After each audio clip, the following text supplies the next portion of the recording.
to what extent do you think it's important to know or to have a objective read on Ayn Rand's life in order to gain an appreciation for philosophy?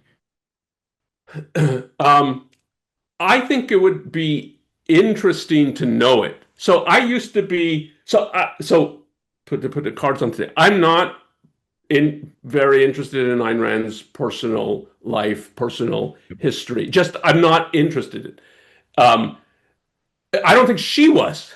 Yeah, I know she wasn't. Um, Yeah, and I think it's very relevant for thinking of her. And she said of We the Living, this is as close to an autobiography as I'm going to write, because she wouldn't be interested in writing an autobiography. And what it is it captures, I think, her spirit and her way of facing the world, not the concrete details of her life. So like Kira, I think, is a young Ayn Rand. I mean, yeah. not that Ayn Rand wanted to build bridges and so on, but if you can In spirit. abstract, Yep. yeah, in spirit, and that's what interested her, and that interests me. But you can get that from Ayn Rand's work. You don't need all the personal details of it, and I do. So I think more than I used to think that it's relevant to think about her personal life from the point of view that she said she was living her philosophy. And so how is this actually working? I mean, part of the after that, the shrug, the whatever about the author, I forget what that section is. And my life comes down to I mean it. And she says something like I've use the ideas that it's not like I'm telling people to be selfish, but I think I shouldn't be selfish and wasn't selfish. And no, she thinks I was selfish. And so it is relevant to think of that, but I don't think we have access to it. So in the sense that these are personal details, and unless you knew her well, and I think like are a good judge of people, a good judge of character, um, then you don't really know what was going on with her. Like that she was depressed after Atlas Shrugged. What did that mean exactly? What was the nature? There's a way in which I can imagine it of the cultural reception and of thinking, yeah, the culture's more bankrupt than I thought it was, and that's pretty depressed. Like I can understand all that. But part of the way it's portrayed, I have trouble believing it was in that form that the sort of the reaction after Atlas Shrugged, because in some ways she had to know this because she's writing Atlas Shrugged, so she has a view of the state of the culture, and she says like this is 10 years or something down the road. So I think what shocked her really is that she had no defenders, not that but that's Yep. very different than the way it would be put as, oh, the culture, she didn't get good book reviews Yeah. and she went into a depression. Like that, I don't believe. But to really, like, if I'm right about that, I'd have to have know her, which I never met her, or know someone who I really have confidence in their judgment. I don't know many people like that. So it's just, for me, it's not accessible. So it's Yeah. interesting, but not accessible. Yeah. I mean, to me, it seemed like the disappointment would be the no intellectuals, no philosophers got it and said, "Oh Yeah. wow, yeah," and that no, and that the response from businessmen was there, but it was we know some of the businessmen who responded positively, and they just weren't at the caliber I think that she would have wanted Yeah. and expected. And so many of them were religious and didn't want to give up and she confronted all these things that we often confront of just this mixture of loving Atlas Shrugged but not really getting it. Yeah. I think that, and um, I think the stories, and we've seen some of that, I mean, after her death, of people who would compliment or praise her in private, but wouldn't do it in public.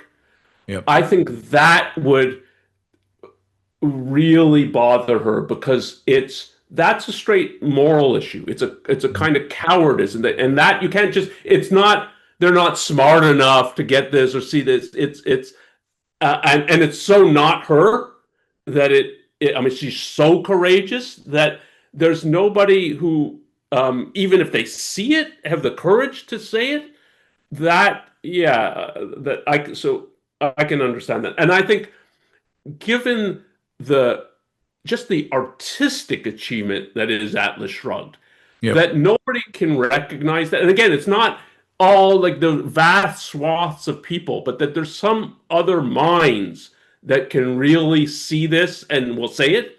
That I can imagine of having a kind of impact that is that I can imagine that shocking her. It's if you think of it in terms of her kind of artistic vision, it's Winans' reaction to Rourke, and it's he should try to crush Rourke, and he sort of half-heartedly tries, but he can't bring him to because he can see the level of achievement that is Rourke, and Mhm. it is yeah, like have to recognize this, and I think she thought there'll be some people minds like that, and that she didn't get that. That's got to be both Particularly disappointing given, and shocking. particularly given that from what I've, I can't remember where I read this, but or maybe Leonard said this. She couldn't conceive of herself as a genius. So she thought, okay, well, there have to be other really, really smart people out there who will get this. Yeah, She couldn't quite conceive of how far ahead of everybody else she was. And therefore, I could see her disappointed in the fact that there weren't people like her out there. yeah, and I think it's got to be. I mean, my guess would be it's more than just genius.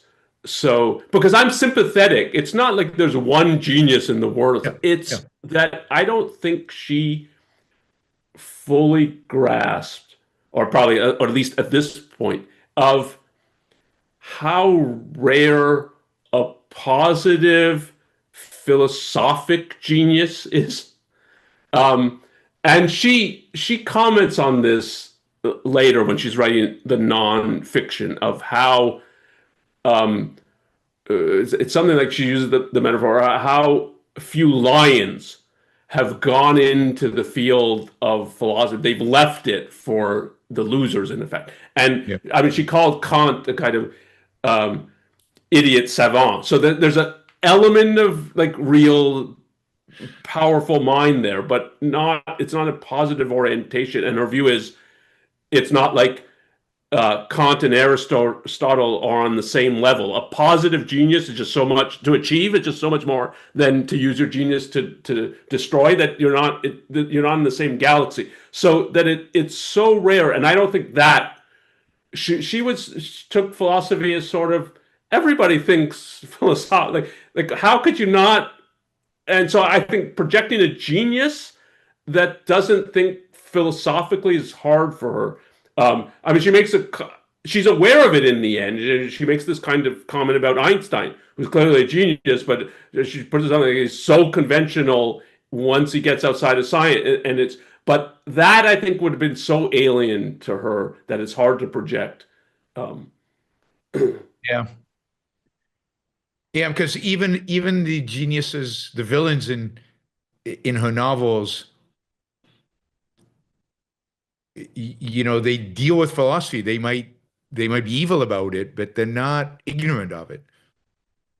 yeah, and the pod, like her pod, I mean, it's part of what her heroes are too. But I mean, Reardon's not a philosopher, but in comparison, like he's so philosophical, Yeah. and that's like, yeah. So that she didn't, that there's nobody who could understand philosophically what she's doing.